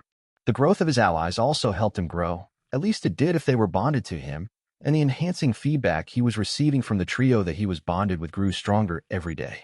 Not long after he began his meditation, there was another commotion in the hallway. The stunned men must have begun to recover their wits after taking the lightning bolts. It didn't sound like they were doing very well. The spell shouldn't have seriously hurt them. It didn't do major damage to the training dummy, but from the sound of it, there was a lot of lingering pain. Wolf was about to chase them away before they could cause trouble for anyone else until he heard more voices in the hall. "Didn't we tell you that you wouldn't win against that noble snob?" The new woman's voice asked. "We did. I swear we did. We got the goblin, and we came here to confront that magi the coven cursed at the start of the semester, but he attacked us." The witch he had left lying on the floor complained. "All of you were attacked and defeated by the familiar of a first-year student? Is that what you're telling me?" The voice asked. An appeal of tinkling laughter from across the hall filled the air. "It wasn't even a fight. He only cast one spell and then took the goblin away from them." The gentle voice that Wolf had heard behind the dorm room door replied. "Bunch of losers. Which one is his room? I'll teach him that evil familiars and their black witches aren't welcome here." The commanding voice declared. "I wouldn't do that. He will get mad if you bother him during his nap." The soft voice of the familiar cautioned her. "Shut up, Pixie. What do you know anyhow?" The witch who Wolf had defeated earlier replied, then began pounding on Wolf's door. "Get out here, demon. If you know what's good for you, you won't make me wait for your witches to come back," she demanded. With a frown of annoyance, Wolf rearranged the others in the bed and activated unholy armor as a black suit of plate mail. "I will only be a minute," he assured them, then opened the door to meet the annoyance in the hall. The moment he did, Wolf was met with a flurry of slashing water blades. They cut deep furrows into his armor, and Wolf saw the witch panic, having not expected him to be prepared for her ambush. "You're just as stupid as the first batch. Now should I beat some sense into you, or do you a favor and only beat you a little before I send you away?" Wife asked before hitting the witch with a lightning bolt. She was smart enough that she did at least have an armor spell activated, but she had chosen water, which was weak against lightning, and Wolf could see her body trembling. So he kept up the attack, sparing a little to stun the others in the hall for the second time today. The witch came at him with a knife, ready to avenge her fallen friends, but in a physical contest, she was no match for Wolf. A simple kick sent her to the ground, with a knife bouncing away out of reach. "That's not human. Nobody moves that fast." The witch wheezed as she crawled to her knees. "Or you're much weaker than you thought. Do you give up yet, or does this have to become a lesson in humility?" Wolf asked as he realized just how much of an advantage that having the bloodlines of both magi and demons had given him in raw physical power. "Never. I won't give up until you and your kind are banished from society." "I was afraid you would say that." Wolf punched down into her temple, knocking the witch out, before proceeding to liberate her and her friends their uniforms and belongings. The clothes the group was wearing were enough to securely tie them all up, and Wolf sat them along the wall, waiting with their underwear stuffed in their mouths for someone who cared enough to rescue them to come along. He had just finished when the first potential rescuer arrived. "Headmistress Peach. And what, might I ask, convinced you that it was in any way, shape, or form acceptable to publicly strip and humiliate a student in the dorms?" she asked. "They refused to apologize for attacking me," Wolf offered. "And you didn't seek out a member of the staff? Perhaps call it in, knowing that unprovoked violence is forbidden? Don't lie. I can sense it when you do." Wolf didn't have a good answer for that, so he chose to remain silent. "Fine, all of you come with me," she demanded, but only Wolf followed. "What did you use to knock them out?" "Even after I used a counterspell, they're still groggy and in pain." "Lightning. At low power, it works really well. But that one I punched in the face." The headmistress cast a spell that instantly had everyone's eyes clear and looking enraged at the situation they found themselves in. "Witches, activate your armor spells and follow me. Boys, put your pants on, and you had better have a good excuse, or you'll all be going home. Guardians and attendants are only permitted here on the condition that they don't cause trouble." The headmistress ordered as the group worked to untie each other. The walk to the headmistress's office seemed much longer than usual today, and not just because of all the students staring at the half-naked procession. Headmistress Peach was deliberately taking her time and the long way around to get to her office. Whoever was allied with this group of anti-demon fanatics would surely know that they had been caught, and Wolf wondered if they might have someone behind them who could clean up their mess, even out here at the academy. The headmistress took them to a group of small offices and a back corridor instead of the main office, and sat a small group in each of the unmarked rooms, keeping Wolf for last. Once she had him seated in what Wolf was certain was an interrogation room, with spells etched into all the walls, a steel door and metal furniture bolted to the floor, the headmistress turned a glare his way. The atmosphere in the room was oppressive, like he was being squeezed and tickled at the same time. The feeling made Wolf realize that the wards were designed to suppress aura, so witch couldn't use magic against their interrogator. You seem determined to end up in trouble, Mr. Noxus. Where do I even start with you? She began. Since you clearly know nothing of witch etiquette, we will start there. Taking their charms is permissible. Taking their clothes is not. Public humiliation will never be forgotten, and the group you are dealing with already wants all so-called evil species banned from the academy. Publicly shaming witches only proves their point and increases their support among the lower-ranked witches who already believe that the nobles, who are usually the ones to summon more powerful familiars, are immoral.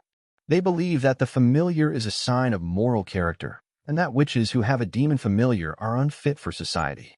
If you must deal with them, do it discreetly, but the first priority should be to report the incident. Attacking familiars directly is strictly forbidden here, and this lot will most likely be expelled after today's fiasco. They broke a lot of rules when they attacked Miss Krista Abilene and her familiar, and they both have a prior history of violence against familiars. But they are not alone in their thoughts. They are just the most violent about them. Do you understand what I'm saying? Wolf considered her monologue for a moment, then nodded.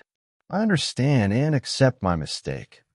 I was just a bit shocked that the high nobles had actually given me solid advice, and I took it the wrong way.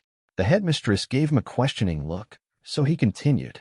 When they showed up to rescue Luke Abilene and the goblin, they suggested that I take the witch back into my room to deal with her. My mind went in an unsavory direction, but they most likely only meant not to make a spectacle if possible. The headmistress shook her head. I believe they meant both. The groups have a long history, and their ideologies have stratified the entire city. The high nobles, as you call them, would have secretly laughed their heads off if you enslaved both witches today. That gave Wolf a lot to think about. Was it possible that the slums of the lower levels were exactly as they were because of a conflict between witches?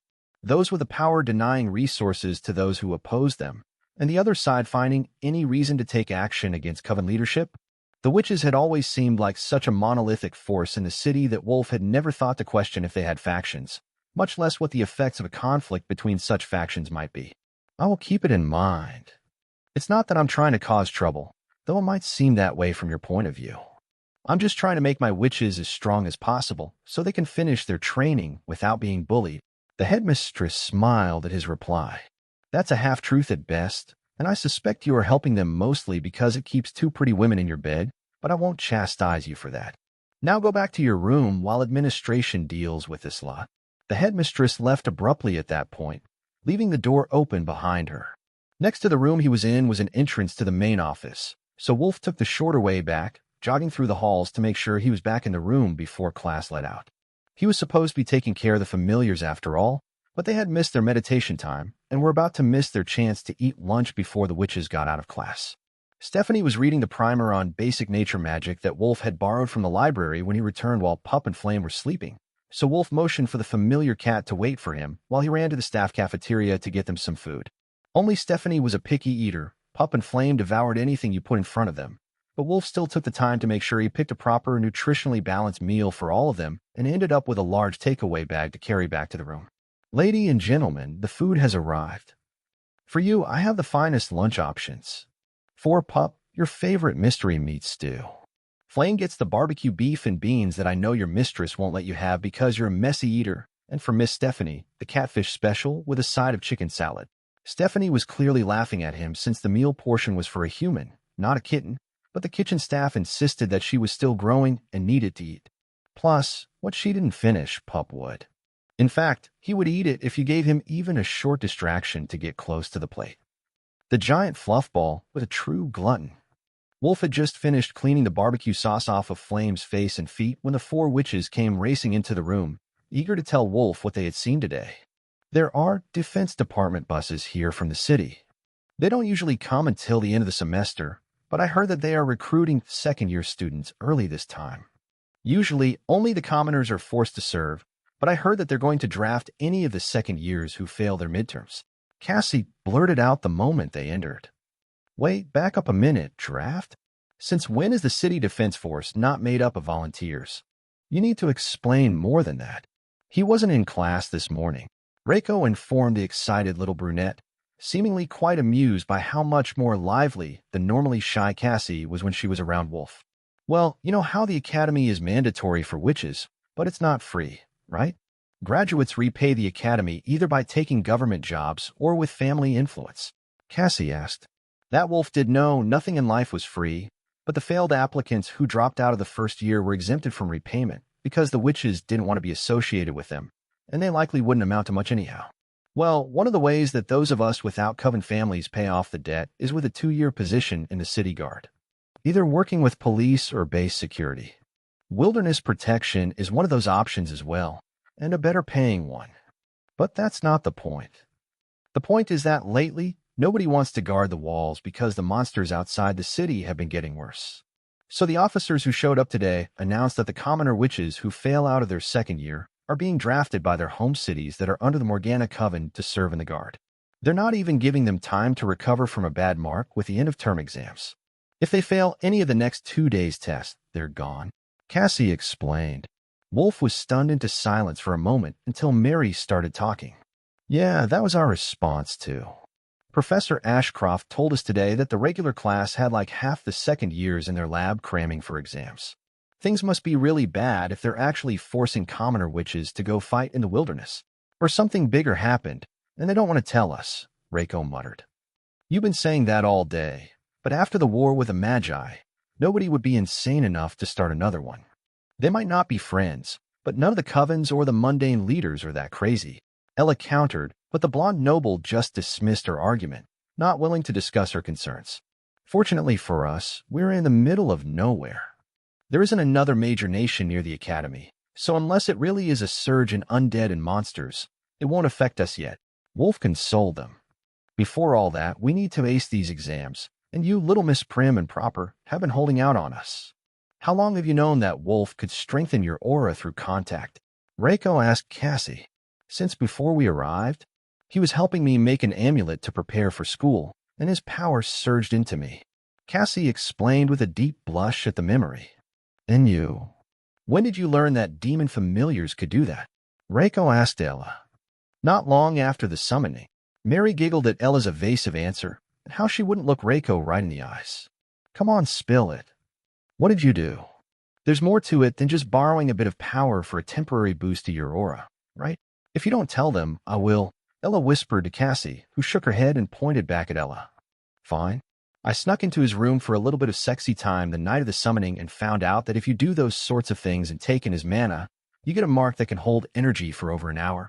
Ella stopped there, but Cassie prodded her to keep going, despite the fact her face was flushed beet red. And, exchanging bodily fluids enhances your potential as a witch. It's actually enhancing my internal mana pathways. I was mediocre by Class A standards during the entrance tests, but after that, I started growing rapidly in power until I matched Cassie at the top of the class. Ella explained reluctantly. Reiko was staring directly at Wolf with a look that he couldn't interpret. It looked like a combination of excitement and fear, but there was something else there as well. Maybe now wasn't the best time to mention that it wasn't bodily fluids enhancing their mana pathways. Wolf was doing that himself while they were meditating. What are you thinking, Reiko? Wolf asked softly. Before I left, I swore that I would do anything to gain power and become strong enough that I didn't have to go back and sacrifice myself for coven politics. But now that I have the chance, I don't think I can do that to my friends. I mean, I want the power. But do you know what it's like to finally have real friends after a lifetime of everyone being fake to get closer to your family? Ella moved forward to embrace Reiko and hug and whispered in her ear. If you ask, we will let you join us. For a prize. A prize? She gasped louder than she had intended. It's Ella's rule, you see. We wanted a fair way to share once we accepted that we have the same familiar. We agreed that there are no exclusive claims, and while you're sharing him, you're also sharing yourself. Cassie replied with a smirk, and a knowing look for the buxom blonde's impending mental meltdown. It was an outright lie. Ella was trying to scare Reiko away from her course of action, and Cassie was in full support of her partner. They both wanted to help Reiko, but not like that, definitely not while having her as another one of Wolf's familiars. Maybe she would consider some halfway sort of method that wasn't quite the same or as closely binding, but they did not approve of a familiar bond. After all, Reiko had Flame as her familiar. She didn't need another one to grow strong. Wolf was only a cheat code to get strong fast. Reiko was just as inexperienced with men as Cassie herself was before coming to the academy, but for a very different reason. She was an untouchable princess of her family, expected to save her chastity for a man of her parents' choosing. Where Cassie had been bullied and ostracized during her school years, Reiko had been pampered but isolated, with her entire life decided for her. That had led to her rebelling at the first opportunity, but as the butler waiting in her room proved, she still wasn't free of her family's influence. Reiko looked to Mary for moral support, only to find the pink-haired lover of Fluff relaxing against Pup and snacking on licorice. "How can you be so calm?" Reiko demanded.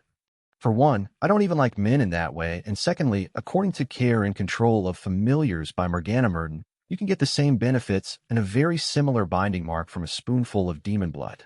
Plus, it was really fun watching you blush."